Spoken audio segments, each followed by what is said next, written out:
E aí um dia ele chegou pra gente, daí depois quando a gente teve tudo, a gente, né, foi explicando, daí um dia ele chegou pra mim e falou assim, mãe, quando que daí, isso pegou? Ele falou, quando que Jesus vai me curar? Como que foi, Josi, receber o diagnóstico de autismo do seu filho e que mitos sobre o autismo você gostaria que as pessoas deixassem para trás? Então, a gente percebeu, né, algumas mudanças no Alfredo, muito mais... O Alfredo assim, é o caçula? É o caçula que tem, o de 10 anos. Foi na pandemia, quando a gente ficou dentro de casa, né, todo mundo. Só que o primeiro sinal, quem adoeceu primeiro fui eu. Já fica a dica aí. Eu adoeci.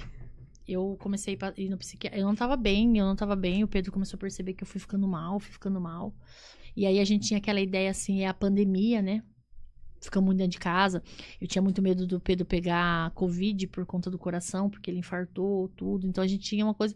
Então eu falei assim, a gente ficou muito nesse quesito. Quando eu moro num condomínio, eu fui no psiquiatra, que é vizinho nosso. Eu fui no consultório dele, tudo. E aí ele começou a ver. Crente pode passar em psiquiatra, tá, pessoal? Vamos. Verdade. Vamos desmistificar uma coisa já aqui, tá? Crente pode ir no psiquiatra, crente pode ir no psicólogo, crente pode ir no terapeuta. Deve, ainda mais se você for crente, porque quem mais tem problema é crente, tá? Tem gente que não se resolve.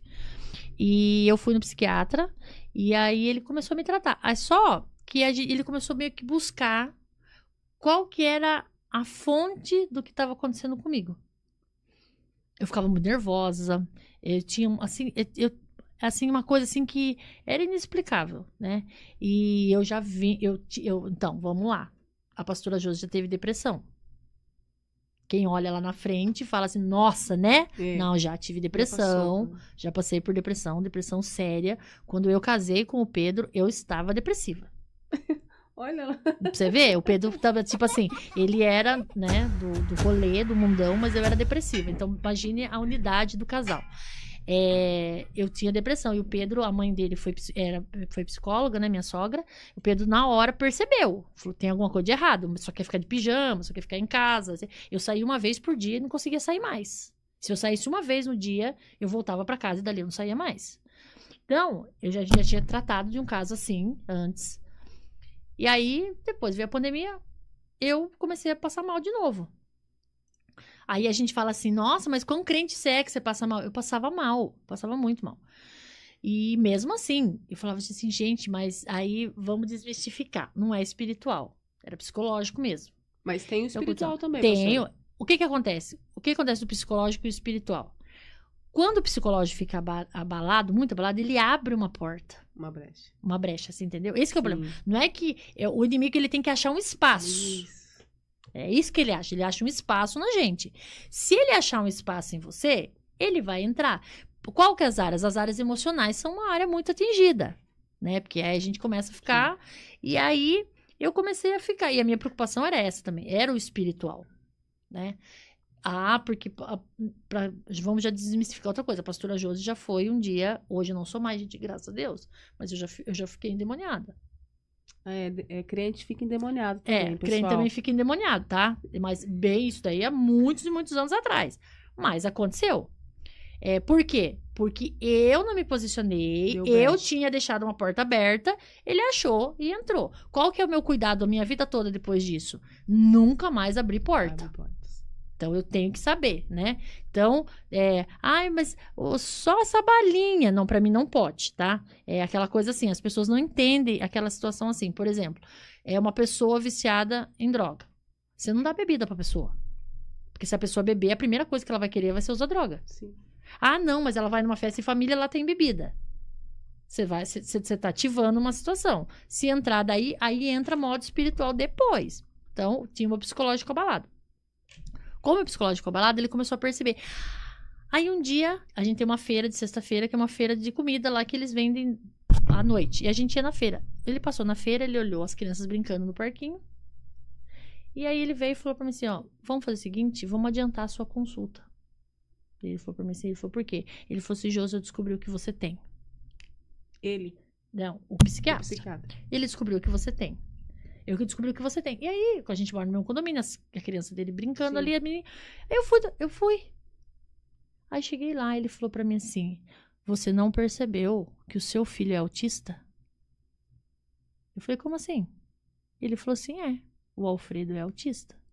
Eu vou te dar o telefone, tudo certinho, de uma médica muito boa, ela é minha amiga. É dificílimo você conseguir consulta com ela, até demorou um bom tempo. Ele falou, mas você vai falar pra ela, pra secretária dela, que fui eu que encaminhei vocês lá. E aí, a gente marcou, demorou um tempo, mas aí a gente foi. Aí a primeira consulta, o Alfredo foi 3 vezes, 3 consultas consecutivas, 3 dias pra ela avaliar. Primeiro fomos nós, depois ele foi 3 vezes, depois nós voltamos lá. Quando nós voltamos lá, aí a gente vai entrar num processo de aceitação, né? Ela explicou tudo. Quando ela terminou de explicar tudo, Carol, tá tudo certo? Aí o Pedro falou, tá tudo certo. Aí eu olhei pra ele e falei pra ele assim, mas ele é autista? Aí ele olhou pra mim assim, até com um olhar de misericórdia. Eu vi o olhar do Pedro. O Pedro falou assim, ela tá explicando pra gente que ele é autista. Não entrava em mim, Carol. Tipo assim, eu entrei, eu vou falar pra vocês a realidade de uma mãe. Não a pastora, não, de uma mãe. Eu entrei com uma criança inteira e saí com uma criança quebrada. Porque até aquele momento você não fazia ideia. E eu não sabia ideia o que era o autismo. Então eu saí de lá, eu saí da sala do médico, da médica, e eu entrei no carro, aí, né, sempre o pastor Amarildo acompanhando a gente, pastor, como que foi a consulta, tudo. Aí eu falei, pastor, o Alfredo é autista, né? É a primeira coisa que eu falo pra você, Carol, as famílias não aceitam o diagnóstico. As famílias não querem nem ver. Né? Quero uma segunda opinião, não na acredita. terceira, quarta, quinta, e quando tiver o laudo ainda vai falar, não conta pra ninguém. Porque tem gente que tem vergonha daquela situação. Por quê? Porque existe um mito de que a criança autista, desculpe o termo pejorativo que eu vou usar, não é da criança autista, por favor, e nem de uma outra criança. É uma criança retardada. Entendeu? É esse cabeça. E qual foi os sinais que o médico, quando passou, o psiquiatra, viu nele que ele falou pra você, seu filho é autista? Ele não fazia contato, ele sentava, ele já tinha... Com 10 anos? Não, Ele tinha quantos anos? Ele tinha 7. 7. 5, né? 5. Ele tava aí, ele já tinha ido pro primeiro ano, quando a gente começou a fechar o diagnóstico. A professora do pré, quando ele foi pra creche, ele já falou, assim, demorou pra falar. Aí, na época, ele tava numa creche pública, e aí o próprio pessoal da creche falou assim, se vocês têm condição, tira ele, porque tem muita criança aqui. E ele não fica bem no meio de muita criança. Ele chora muito. E ele não era uma criança de chorar. Em casa ele não chorava. O que a gente viu também, ele sempre andando na pontinha do pé, desde que começou a andar. Ele andava na pontinha do pé. Balançava muito as mãozinhas, assim, ele assistia televisão, assim, brincando e balançando as mãozinhas. Só que pra gente, né...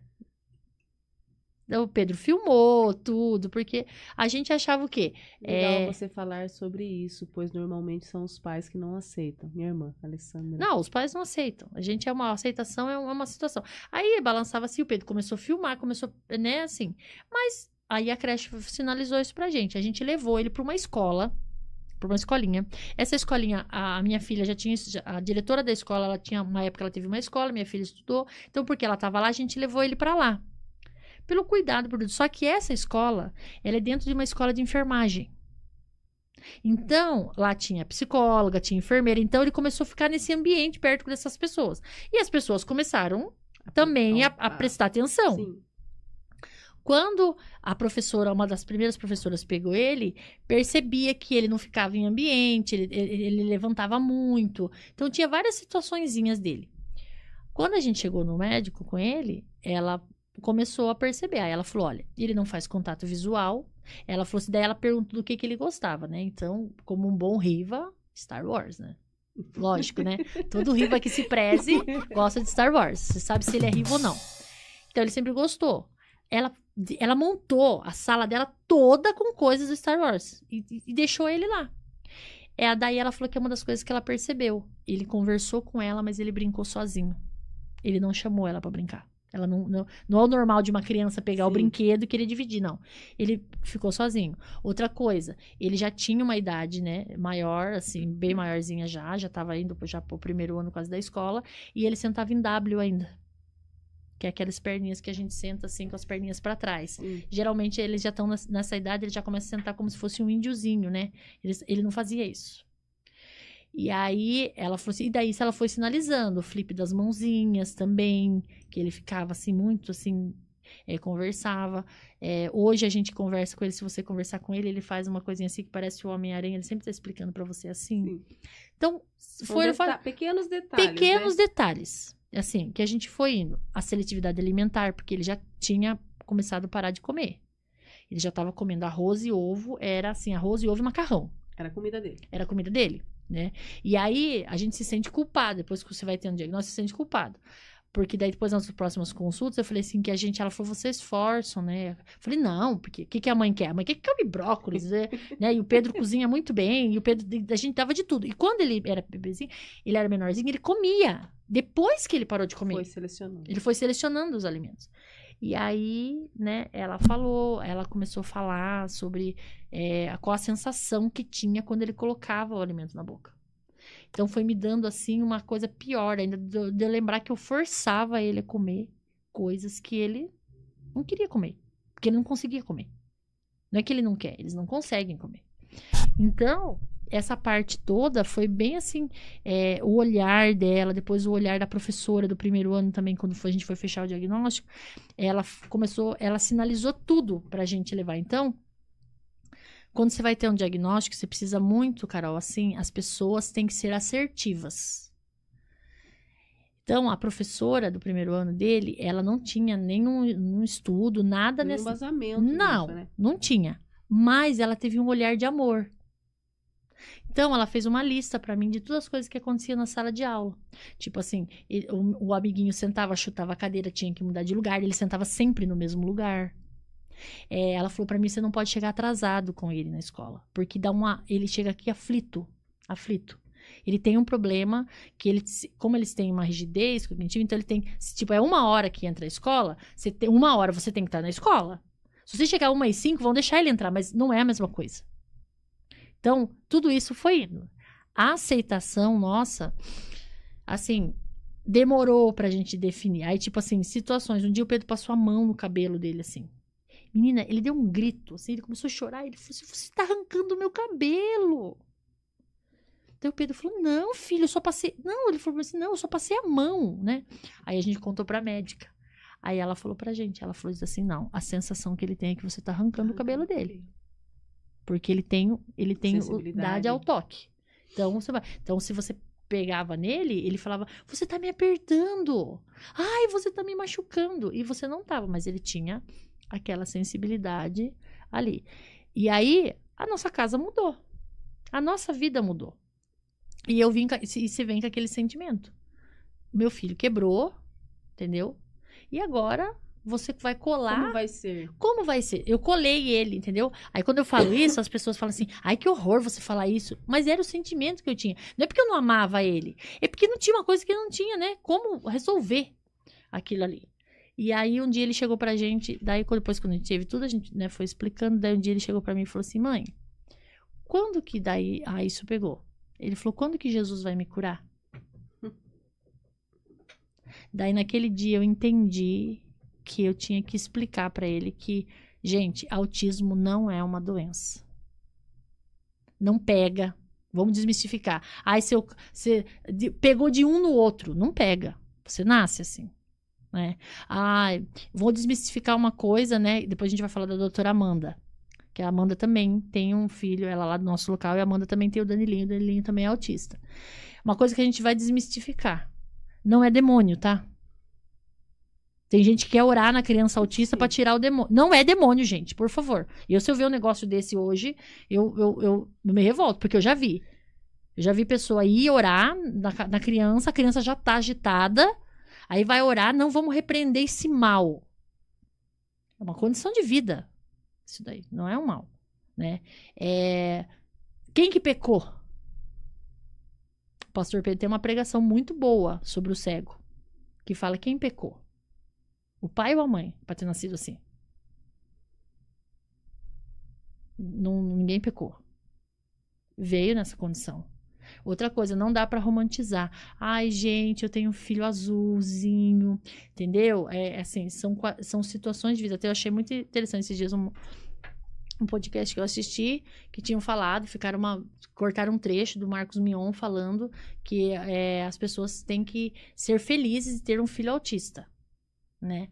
Não romantiza isso, porque a vida dele é totalmente diferente de muita criança autista. Ele, graças a Deus, ele tem uma condição muito grande, né, de ter uma situação, uma vida. Tem pessoas que para você ter um laudo, né, no caso do Alfredo, no caso do Danilinho, que é filho da doutora Amanda, nós temos uma condição de vida melhor para pagar, para você passar nos médicos certos, correto? Você esperar pelo governo, esquece. Entendeu? É bem difícil. difícil. É difícil. É muito difícil. É muito sofrido. Para você ter esse laudo, que médico seria? Um neuropediatra. Neuropediatra. Que você vai. Sim. Tem também o psiquiatra infantil, né? Dependendo da idade. A gente muito se escuta agora que é do século, que mal fazem um diagnóstico numa criança. Ah, tem autismo. Tudo. Tudo, de uma época eles falavam assim, né? Tudo é TDAH, tudo é autismo, tudo é isso. É que não é que aumentou. Você se atenta aos sinais e depois você vai procurar ajuda. Ajuda. Sim. Então não dá. Aí quando ele falou isso pra gente, quando ele ia ser curado, a gente explicou pra ele, né, qual que é a questão. Tanto que ele entra super resolvido. Não, ele é super resolvido. Ele já entra no carro, ele leva o colar dele, ele fala assim pra gente assim, viu? Não fica naquela fila, vamos na fila prioritária porque eu posso passar. Ele falou assim, vamos adesivar o carro, entendeu? E ele fala, a gente fala pra ele assim, ele fala assim, eu falo pra ele, você vai pregar, tudo assim. Ele é nível de suporte 1. Hoje em dia acho que já nem podem falar muito, né, sobre nível 1, 2, 3, Asperger, as pessoas não trabalham muito bem com isso, mas assim, evoluiu muito, né?